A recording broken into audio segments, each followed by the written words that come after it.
You can return all of my presents for Christmas because literally all I want for Christmas is a Denver Broncos playoff berth, and the Broncos have some changes in store which I think are foreshadowing the fact that we are about to make the playoffs for the first time in nearly a decade. We're going to break all those down, latest on the injury front with Riley Moss, the weather conditions, so much more in this video. If you're new to the channel, I'm a diehard Denver Broncos fan named Ben, living in the Midwest normally, but I'm back in sunny Colorado, and I can't believe I left this. Miss it so much. Helps me and the YouTube algorithm out a ton. If you believe we're going to make the playoffs and make it this week, it helps me out a lot if you would like and subscribe. So diving in here, I think the first amazing piece of good news before we get to the true news of the week when it comes to injuries is the fact that this Broncos team has proven time and time again all season long how they respond to a loss. And cool facts that Bo Nix has never lost 3 games in a row in his entire playing career dating back to middle school. So if you think he's really about to do that when the stakes matter the most, you got something wrong with you, okay?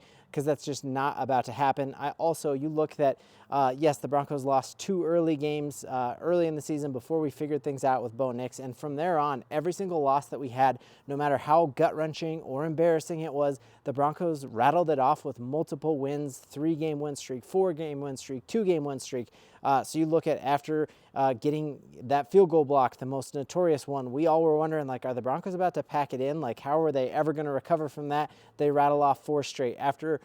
Even after we got embarrassed to the Baltimore Ravens, we responded and outplayed the Kansas City Chiefs for that entire game. After we lost to the Chargers the first time, we came back super hot in that fourth quarter. We rattled off 2 games after that loss, and then early on, after our first 2 losses, we go on a 3-game win streak, including going to the East Coast twice and playing in that 11 a.m. time slot, which we know has been the Achilles heel for pretty much any Broncos team I've ever rooted for. So that is fantastic news.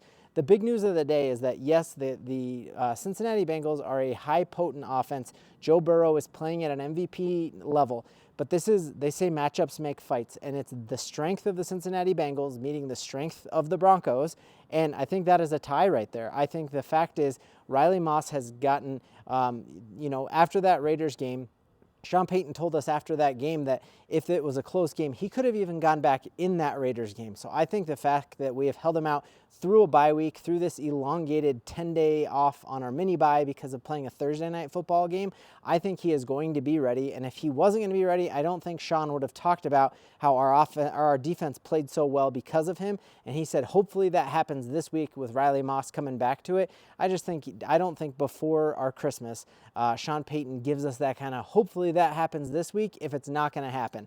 So many things that Sean Payton said early on in the offseason that seemed like absolutely outlandish ended up ringing true. Everyone was saying there's no way we get Drew Sanders back. Well, Drew Sanders came back for 1 snap this last week, and it ended up being a sack. So when Sean Payton says something is going to happen, it's going to happen. And so we are going to get Riley Moss back, and that changes everything. That changes how Vance Joseph can call this defense, and I think that is absolutely fantastic.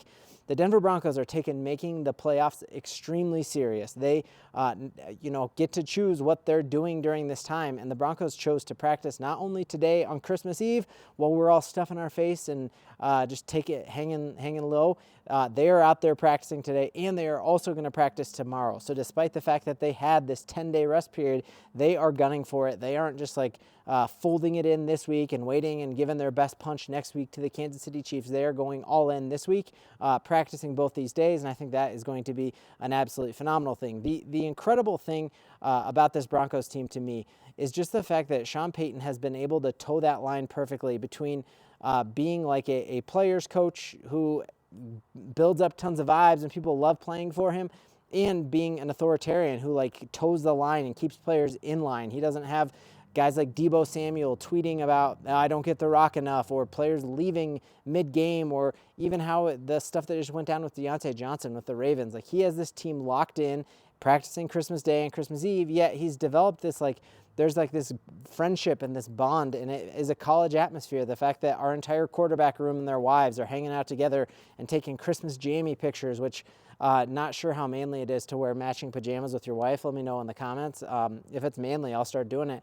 But I think this is just a really cool thing that we heard Bo Nix talk about, how he wasn't expecting this pro level to feel so collegiate like it did when we went on our East Coast road trip and we stayed out there and went paintballing at the Shire with all the guys between the Tampa and the New York Jets game. And that is just a really different thing about this team and how it's built, and all credit to Sean Payton for how that has gone down. I also think the other big change that we see in store, in addition to getting Riley Moss back, which is a massive part of this defense, is that I think we're going to see a lot of carries for Audric Estime.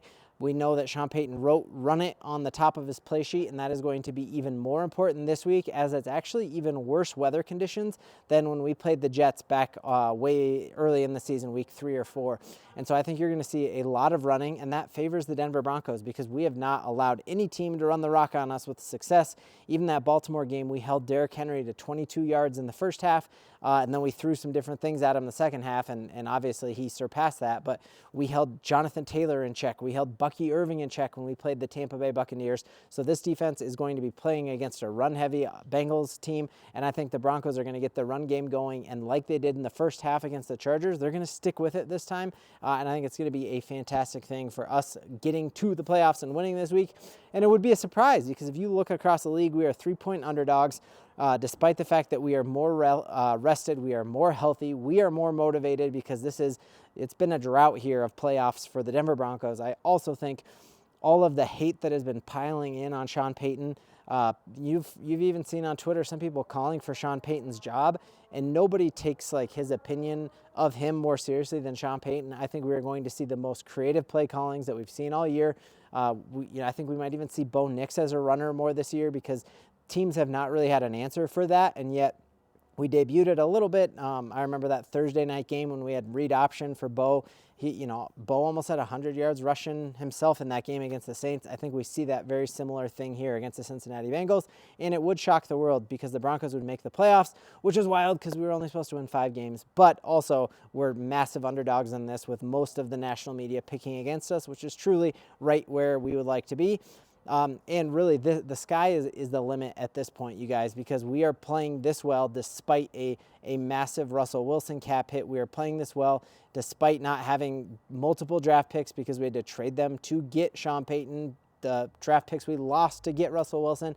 And it's just an incredible testament to the fact that you are more than the sum of your parts, that it's the culture and how all those parts work together, not how many first-round draft picks you have on your team. And so you just got to trust what George Payton and Sean Payton are going to continue to bring into this team to take this truly, blow the top off of what this could be. Interesting thing here that I wanted to point out, which is just a really cool little article here about just how well Brandon Jones has been playing.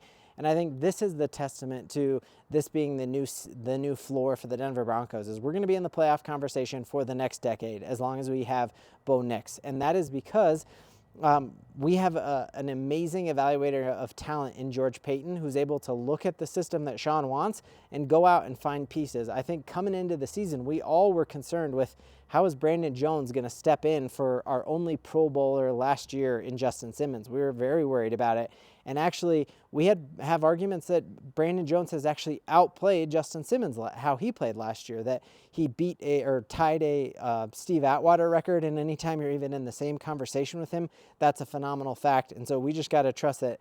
We also added David Shaw this year, and so you have David Shaw and George Payton, who are brilliant guys, who are just going to be examining the weak points of this Broncos team and looking across the league and looking in the draft to go find more assets to add to Sean Payton's system, to add to help Bo Nix have more help. So feeling extremely excited, extremely confident for this game against the Cincinnati Bengals.